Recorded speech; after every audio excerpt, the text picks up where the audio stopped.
가족들을 위해 첫 식사를 준비했습니다. 그런데 그 중에 계란말이를 할 때에 소금이 좀 많이 들어갔습니다. 먹으면 혓바닥이 따가울 정도였습니다. 시아버지, 시어머니, 시누, 시동생 모두가 맛을 보고 상을 징그렸습니다. 남편이 또 그 계란말이를 집어서 입에 넣었습니다. 모든 사람들이 남편의 얼굴을 쳐다봤습니다. 무슨 반응이 있을까 쳐다봤습니다. 그랬더니 남편은 그 계란말이를 입에다 넣고는 고개를 끄덕이면서 이렇게 얘기를 했습니다. 여보, 자기 반찬 솜씨가 참 좋다. 어떻게 이 소금을 계란 맛 나게 할 수 있냐. 그랬대. 계란 안에 소금이 있는지 소금 안에 계란이 있는지 분별하기 어려울 정도로 그렇게 자괴했다고 합니다. 하나님께서 우리를 자녀로 삼으시고 우리에게 보혜사 성령님을 보내주셨습니다. 그런데 그 보혜사 성령님이 어디 계시느냐? 눈으로 확인할 수가 없습니다. 어떻게 생겼느냐? 그림도 없고 찍어놓은 사진도 없습니다. 잘 모르는 거예요. 그러면 그분이 어디 계시느냐? 우리 안에 계시다라는 거예요. 우리 안에. 그러면 그분이 우리 안에 계시는 거 우리가 어떻게 분별할 수가 있느냐? 우리의 마음을 감동시키고 우리들에게 깨달음을 주시고 때로는 책망도 하시고 가르치기도 하시고 위로도 하시고 인도하신다는 것입니다. 그래서 그의 존재하심을 우리가 얼마든지 인지할 수 있다는 것입니다. 그러면 어떻게 인지를 하느냐? 오늘 우리 본문의 12절 말씀 다시 읽어보겠습니다. 시작.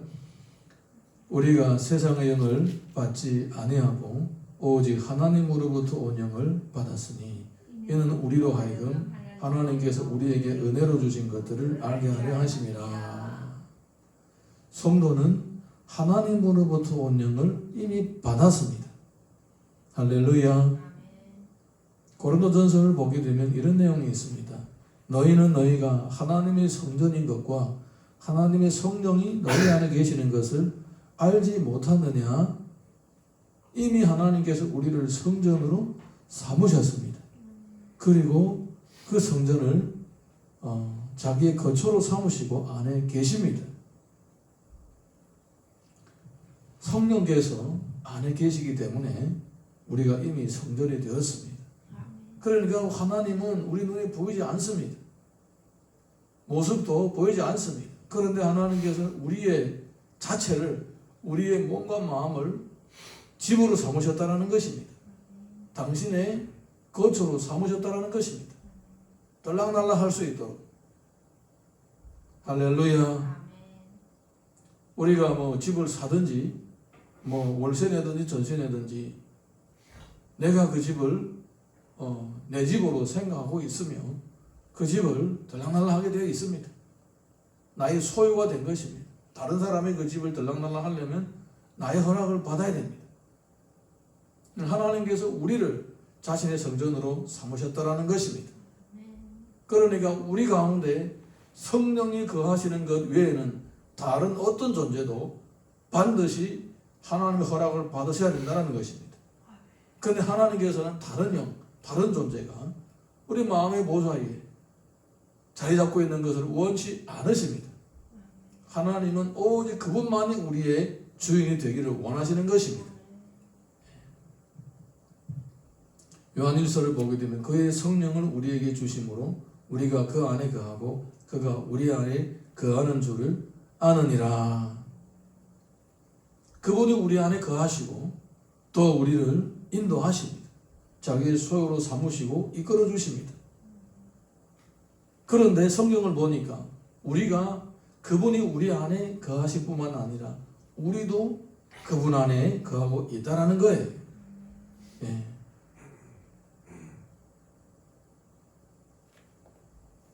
구멍난 항아리에다가 물을 가득 채우려면 아무리 애를 써도 채워지지 않습니다.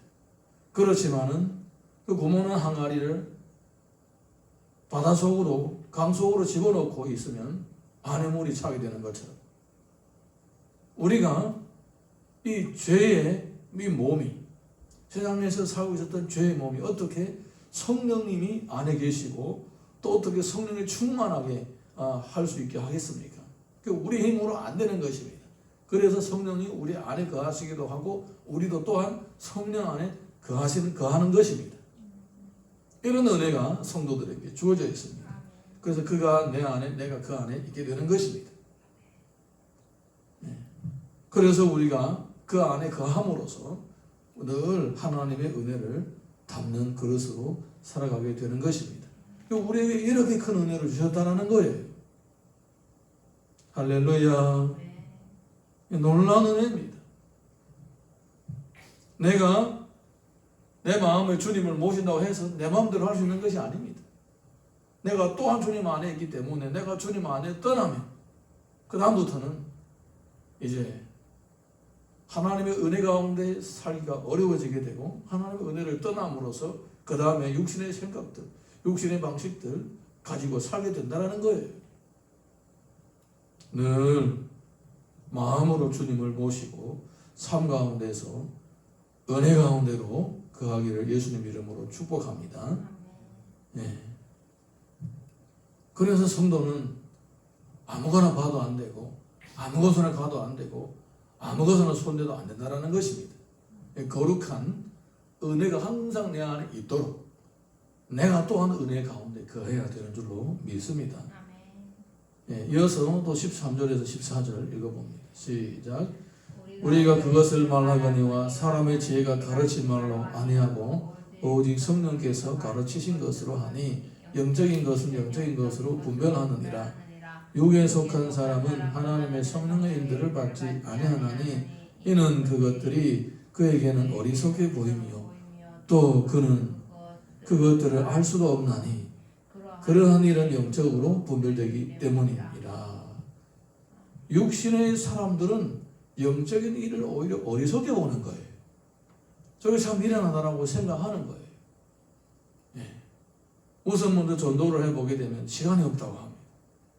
그래도 어떤 사람들은 교회 가면 담배도 못 피우고 술도 못 먹고 주일날은 또 교회 가야 되고 하고 싶은 것도 못하고 거리기는 게 너무 많다. 못하게 하는 게 너무 많다. 그래서 못 간다. 이러는 거예요.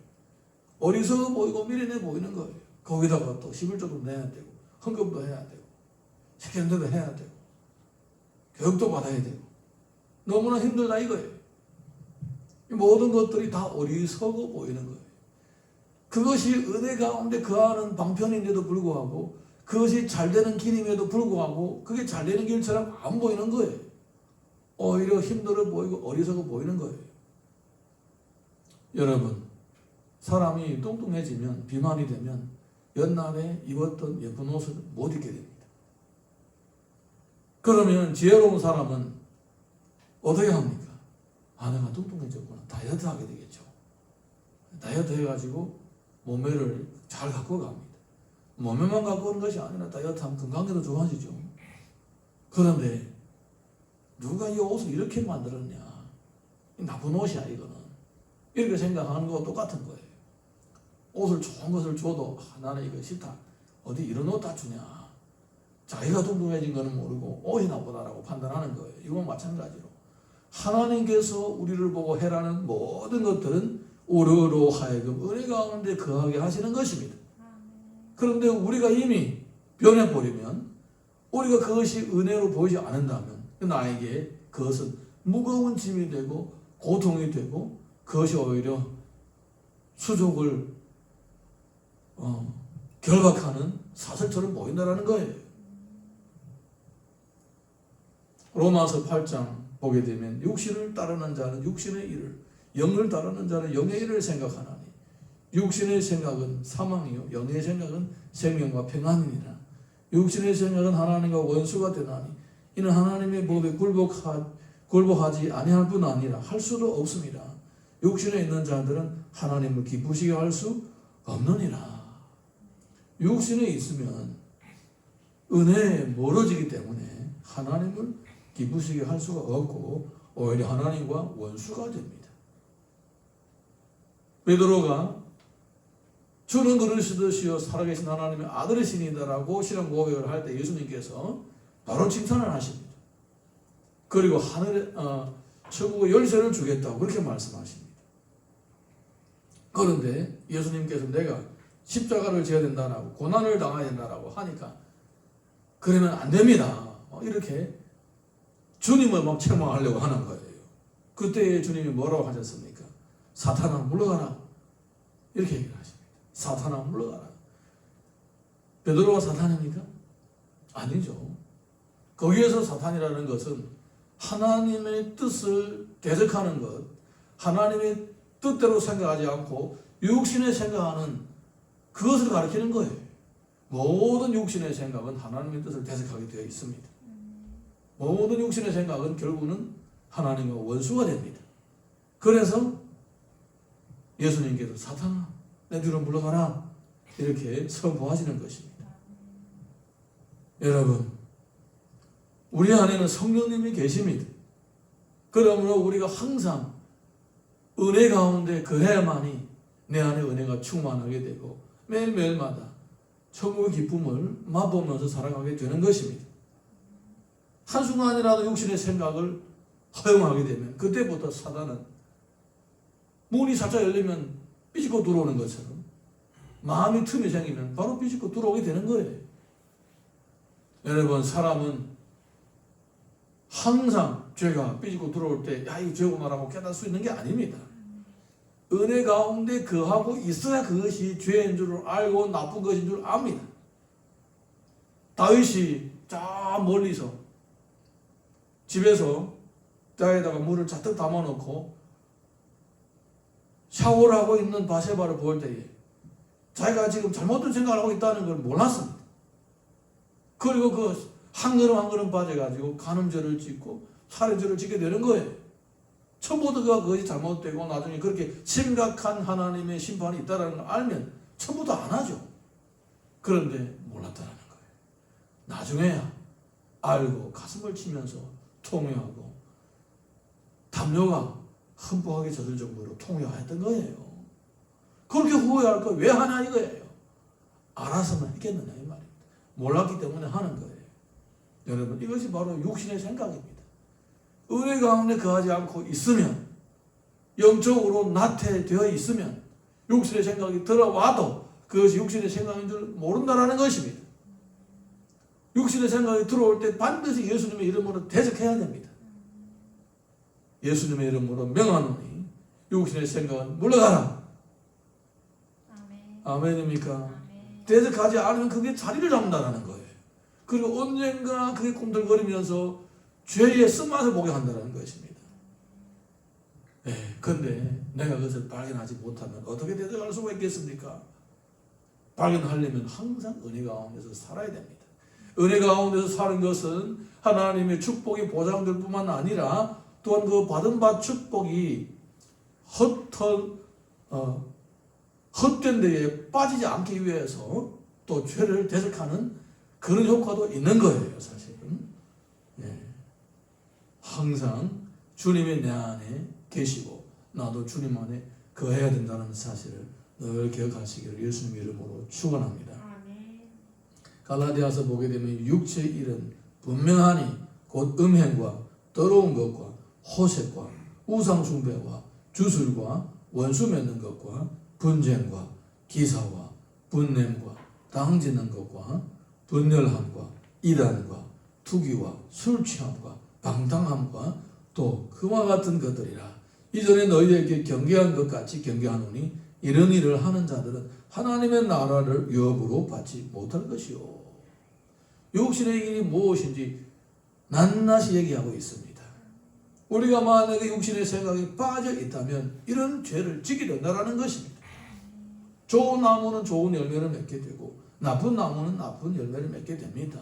내가 만약에 매일마다 사탄에게 나의 생각의 세계를 허용해 주면 사탄은 끊임없이 거기에다 육신의 생각을 심어놓고 아예 우리의 가치관, 우리의 인생관, 우리의 세계관을 사탄의 것으로 아예 세뇌를 해버리는 거예요.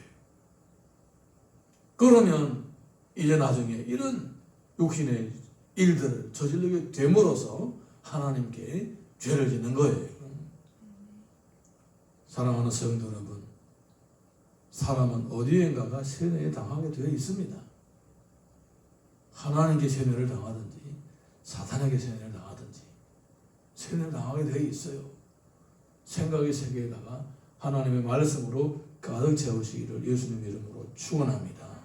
우리가 말씀을 묵상하고 말씀대로 생각하게 되면 시냇가에 심은 나무가 철을 따라 열매를 맺는 것처럼 그렇게 내 마음도 풍성해지고 삶도 풍성해지는 것입니다. 육신의 생각을 대적함으로 늘 은혜 가운데 거하시기를 다시 한번 예수님 이름으로 축복합니다. 15절에서 16절 이어서 읽겠습니다. 시작. 신령한 자는 모든 것을 판단하나 자기는 아무에게도 판단을 받지 아니하느니라. 누가 주의 마음을 알아서 주를 가르치겠느냐. 그러나 우리가 그리스도의 마음을 가졌느니라. 그리스도의 마음을 가진 사람이 곧 그리스도의 사람입니다. 내가 성령님이 나를 성전으로 삼고 내 안에 성령님이 계시고 내가 성령님과 동행한다는 사실을 어떻게 증명할 수가 있습니까? 그리스도의 마음을 가지고 있다는 거예요. 그리스도의 마음. 그리스도의 마음은 어떤 마음입니까? 온유한 마음, 겸손한 마음입니다. 그것이 바로 첫 번째입니다. 요한복음 보게 되면 모의사 곧 아버지께서 내 이름으로 보내실 성령 그가 너에게 모든 것을 가르치고 내가 너에게 말한 모든 것을 생각나게 하리라. 그리스도의 마음이 성도를 깨우쳐주는 것입니다. 그리스도의 마음이 우리 안에 있음으로 인해서 잘못하면 양심의 가책을 받게 되고 부끄럽다는 생각이 들게 하고 그렇게 하지 않아야 되겠다는 결단을 하게 만들어주는 것입니다. 우리 안에 그리스도의 마음이 있기 때문에 우리가 하나님의 말씀을 따라 살아야 된다는 그런 권면에 주는 것입니다. 요한일서 보게 되면 너희는 주께 받은 바 기름 부음이 너희 안에 거하나니 아무도 너희를 가르칠 필요가 없고 오직 그의 기름 부음이 모든 것을 너희에게 가르치며 또 참되고 거짓이 없으니 너희를 가르치신 그대로 주 안에 거하라. 우리 안에는 기름 부으심이 있다는 것은 무엇입니까? 성령님이 우리를 붙잡아 주고 계신다는 것입니다. 사랑하는 성도 여러분, 늘 성령 안에 거하시기를 예수님 이름으로 축원합니다. 콘서트, 노래하는 가수들이 그냥 노래하는 게 아닙니다. 옛날에는 그냥 했지만 요즘에는 다 이어폰을 낍니다. 그리고는 가사가 귀에 계속 들리고 있는 거예요. 내가 지금 노래를 하고 있는데 가사 틀리면 안 되잖아요. 계속 가사를 뒤에서 불러주는 거예요. 그리고 또 다음에는 무대 어디에 서라, 중앙에 서라, 옆에 서라, 제스처까지도 다 미리 얘기를 해주는 거예요. 귀에서. 그래서 그냥 하는 게 아니고 늘 들으면서 순간순간으로 이렇게 뒤에서 무대에서 얘기해 주는 거 따라서 하는 거예요. 다음에는 뭐 해라 계속 알려주는 거예요. 그렇게 끊임없이 실수가 없이 전체 연출 시간을 다 마무리하는 것입니다. 사랑하는 성도 여러분, 이어폰은 과격한 어떤 제스처를 취하면 떨어질 수도 있는 거예요. 그렇지만 우리 안에는 성령님은 절대로 떠나지 않으십니다. 항상 우리에게 순간순간마다 마땅히 해야 할 일들을 가르치고 계시는 것입니다. 그러므로 우리가 그분의 음성에 귀를 기울이고 또 그분의 음성을 귀를 기울이기를 사모한다면 얼마든지 우리는 그의 세밀한 음성을 듣고 그대로 따라서 살 수가 있는 것입니다. 고린도전서 6장 19절 보게 되면 너희 몸은 너희가 하나님께로부터 받은 바 너희 가운데 계신 성령이 전인 줄 알지 못하느냐. 너희는 너희 자신의 것이 아니라 성령께서 우리를 자신의 성전으로 삼으셨습니다. 자신만 거하고 일하시기를 원하시기 때문에 우리를 성전으로 삼으신 것입니다. 고린도전서 12장 3절 보게 되면 그러므로 내가 너에게 알리노니 하나님의 영으로 말하는 자는 누구든지 예수를 저주할 자라 하지 아니하고 또 성령으로 아니하고는 누구든지 예수를 주시라 할 수 없느니라. 성령이 성도로 하여금 그리스도를 알고 믿고 따르게 하는 것입니다. 내가 비록 예수님을 따라 살기를 원하는 마음이 꿀떡 같다고 할지라도 내 힘으로 내 의지로는 안 되는 것입니다. 이 말씀이 맞다라고 인정하고 내가 이대로 살아야 되겠다라고 천번만번 다짐한들 그대로 따라 할 수 있는 것이 아닌 거예요. 내 안에 성령께서 강력하게 역사하셔야만이 가능하게 되는 것입니다. 로마서를 보게 되면 무릇 하나님의 영으로 인도함을 받는 사람은 곧 하나님의 아들이라. 너희는 다시 무서워하는 종의 영을 받지 아니하고 양자의 영을 받았으므로 우리가 아빠 아버지라 부르짖느니라. 성도는 성령의 인도하심을 받는 사람입니다. 내가 만약에 성령님의 인도하심을 받기를 원하지 않고 육신의 생각을 따라서 늘 살아간다면 끊임없이 갈등 가운데 있게 되고 그리고 삶 가운데서 늘 죄의 열매를 맺고 그 쓴맛을 늘 보게 되는 것입니다. 그렇지만 성령의 열매는 그렇지 않습니다. 사랑과 희락과 화평과 오래 참음과 자비와 양성과 충성과 온유와 절제 이 같은 것들을 금지할 법이 없다라고 하셨습니다. 내가 만약에 내 안에 계신 주님을 사모하며 나도 또한 그 은혜 가운데 거하기를 사모하고 매일매일마다 그의 음성에 귀를 기울인다면 말씀과 기도와 찬양과 교제와 헌신을 통하여 그분의 음성을 듣고 다루고 순종한다면 내 삶 가운데는 한량없는 풍성한 은혜가 임하게 될 것이고 내 삶 가운데는 아름다운 열매가 맺어지게 될 것입니다. 오늘도 주님이 내 안에 거하시는 것처럼 나도 주님 안에 거하기를 사모하고 강구하고 그렇게 살 수 있기를 예수님의 이름으로 축복합니다. 우리 찬양 하나 부르고 기도하겠습니다.